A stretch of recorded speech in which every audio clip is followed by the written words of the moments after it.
Bon eh bien, c'est parti, DBC, nouvel épisode, Robin des Bois.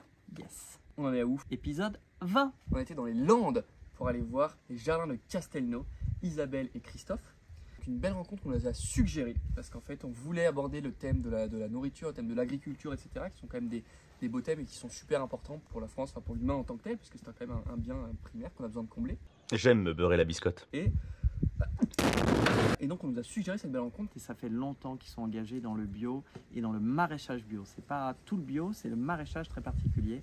Les mains dans la terre, vous allez le voir, et le cœur dans le cœur. C'est tout simplement une hallucination collective. Exactement.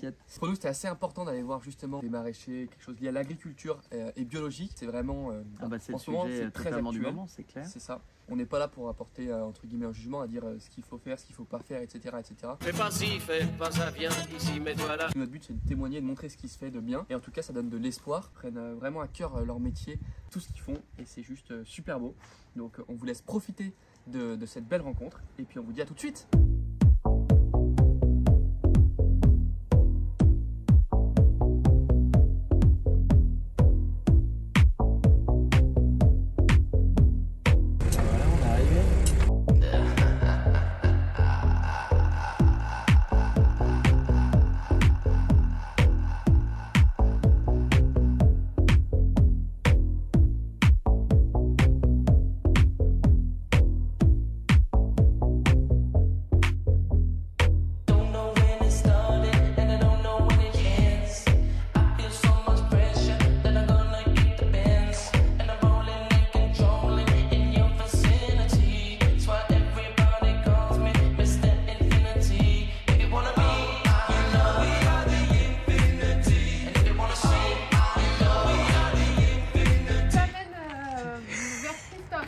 Ah ok, Suivez-moi. je vous suis. Nous, la grosse différence, c'est qu'on travaille avec le vivant.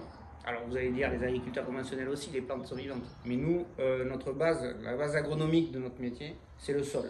Si le sol est mort, on ne peut rien faire. Pour qu'une plante tombe pas malade, il faut qu'elle soit en bonne santé. Lui donner ce qu'il faut à manger et à boire. Et déjà là, plus beaucoup de traitements à faire. Un peu d'eau fraîche et de verdure que nous prodigue la nature. En fait, le bio, c'est quoi par rapport à l'agriculture raisonnée?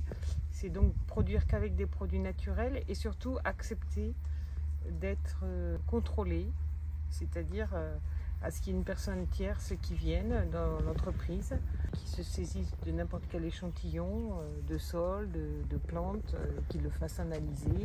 Voilà, c'est ça un contrôle EcoCert, enfin EcoCert ou un autre organisme certificateur.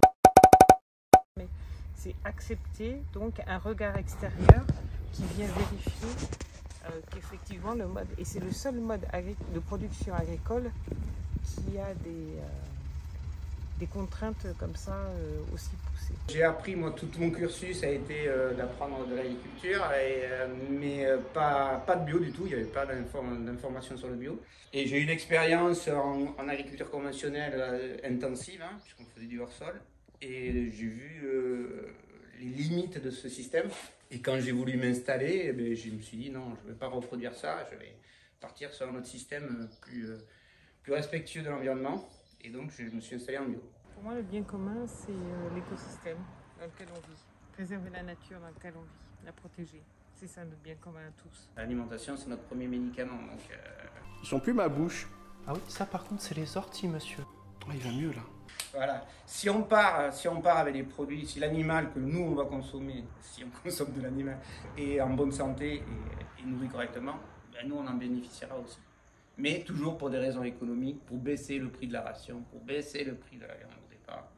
On est passé, on a zappé. Donc ça c'est à remettre au bout du jour. Mais bon, le lin ça se réinstalle, le chanvre, il y a des projets qui se remettent en route. Puisque c'est une plante assez magique, on peut faire des matériaux, on peut faire de la fibre, on peut faire des graines qui sont riches en protéines, on peut faire des huiles, enfin, il y a plein, elle est exploitable de la tête aux pieds. Et agronomiquement, elle est aussi intéressante parce que c'est une plante qui, dans les rotations, peut être intercalée, qui au niveau du sol travaille aussi profondément, donc améliore la structure du sol. Enfin, voilà. C'est des trucs à redécouvrir, hein, mais ça va venir. Ça va venir, tu penses qu'on est, Ben, on est on dans a- le retour à ça? Est-ce que ça peut rentrer l'après fossile? On arrête les voitures thermiques en 2035. Est-ce que véritablement, tu penses que ce retour aux matières naturelles qu'on a connu, c'est une tendance lourde et que ça va venir? C'est pas une tendance lourde, c'est que bon, on ferme les yeux, mais on n'aura pas le choix. À un moment, nous, on va faire en tant que bio et militants, ce qu'on essaie d'anticiper, c'est ce choc énergétique qu'il va y avoir. Quand il n'y aura plus aucune ressource fossile, qu'est-ce qu'on va faire? Il n'y aura plus d'engrais de synthèse, il n'y aura plus de pesticides, il n'y aura plus de carburant. Donc il faut essayer de se réapproprier tout ça et de trouver des alternatives. Mais il y a un siècle, nos ancêtres, ils cultivaient entre guillemets en bio. Alors, tout le monde nous dit oh oui, mais c'est pas. Nous, on ne veut pas revenir en arrière au niveau des conditions sociales des agriculteurs, mais des pratiques. Et justement faire travailler notre intellect pour améliorer ces pratiques pour qu'elles soient le plus adaptées à notre mode de vie. C'est tout. Mais on ne veut pas revenir en arrière hein, quand on schématise le bio qui veut. Il y en a quelques-uns, mais c'est toujours pareil, c'est la marque. Et ben c'est parti pour le petit débrief. Mais toi, t'en as pensé quoi alors?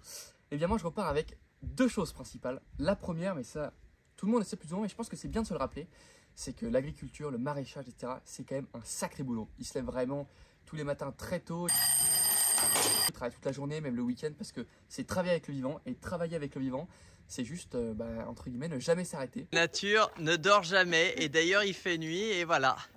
On a Christophe dont on aura l'interview au retour, et là on va s'assurer que le renard écoute bien Radio Classique à distance. Donc c'est un vrai boulot, et du coup, un grand bravo, un grand merci à eux, un grand merci à tous les agriculteurs qui travaillent quand même pour ça, parce que on ne se rend pas forcément compte de tout le travail qu'il y a derrière, mais c'est vraiment énorme. Donc merci. Et puis la deuxième chose avec laquelle je repars, c'est un petit peu le message du bien commun, c'est quand même l'espérance.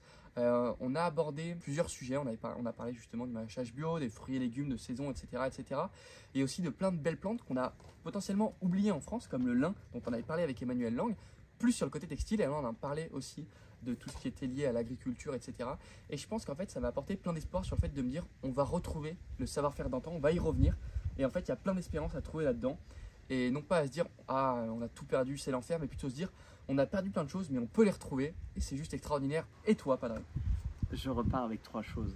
La première, la famille, c'est important. C'est une famille engagée, le couple et leurs enfants, parce qu'ils sont sur les marchés, ils se lèvent, ils accompagnent, etc.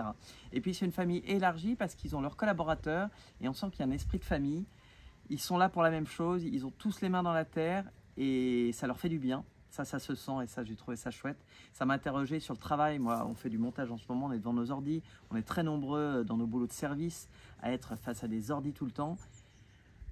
Il y a un moment, on a besoin de plonger les mains dans la terre. C'est-à-dire qu'on privilégie toujours les fruits qui sont encore dans les arbres, alors qu'on oublie trop souvent les fruits tombés il y a 2 semaines. Ils sont bien mûrs, quoi. De se sentir avec ça. Donc ça m'a rappelé, je sais pourquoi j'aime le bricolage. Et la troisième chose qui m'a bluffé, c'est de voir comment toute cette équipe ne s'est pas arrêtée à la production, mais a décidé de prendre la distribution pour favoriser les circuits courts. Parce qu'il fallait distribuer les produits au supermarché comme aux marchés locaux, parce qu'ils font les marchés, mais ils veulent que les produits bio arrivent là où les consommateurs achètent. Et tant, comme il le dit, tant que les consommateurs achèteront à 80% en supermarché, je ne vais pas les priver de ces produits, donc je les livre aussi. On va en gros dans une structure qu'on a créée il y a 23 ans quand on est arrivé ici, qui s'appelle la SICA Bio Pays Landais. Et c'est une structure coopérative qui regroupe toute la production des producteurs bio des Landes, de Dordogne, de Gironde, des Pyrénées-Atlantiques, du Lot-et-Garonne. Voilà. Donc des belles rencontres qui nous ont nourris. Au sens propre et figuré du terme. Merci pour les salades, enfin tout ce qu'on a acheté dans le distributeur. Et le distributeur H24 des produits, c'est la modernité et la tradition réunies, quoi. Exactement. Il n'y a pas d'incompatibilité. Donc voilà, écoutez, on espère que vous avez apprécié cette belle vidéo, cette belle rencontre, comme nous. Et puis on vous dit à bientôt pour les prochaines vidéos. Partagez, likez, commentez, dites-nous, et vous en êtes tout face au bio. Exactement. Allez, ciao ciao. À bientôt. Le ciel est triste, je trie des pommes. Le ciel est triste, je trie des pommes. Camion. Le ciel est triste, je trie des pommes. Camion. Le ciel est triste, je trie des pommes. Fuchsia.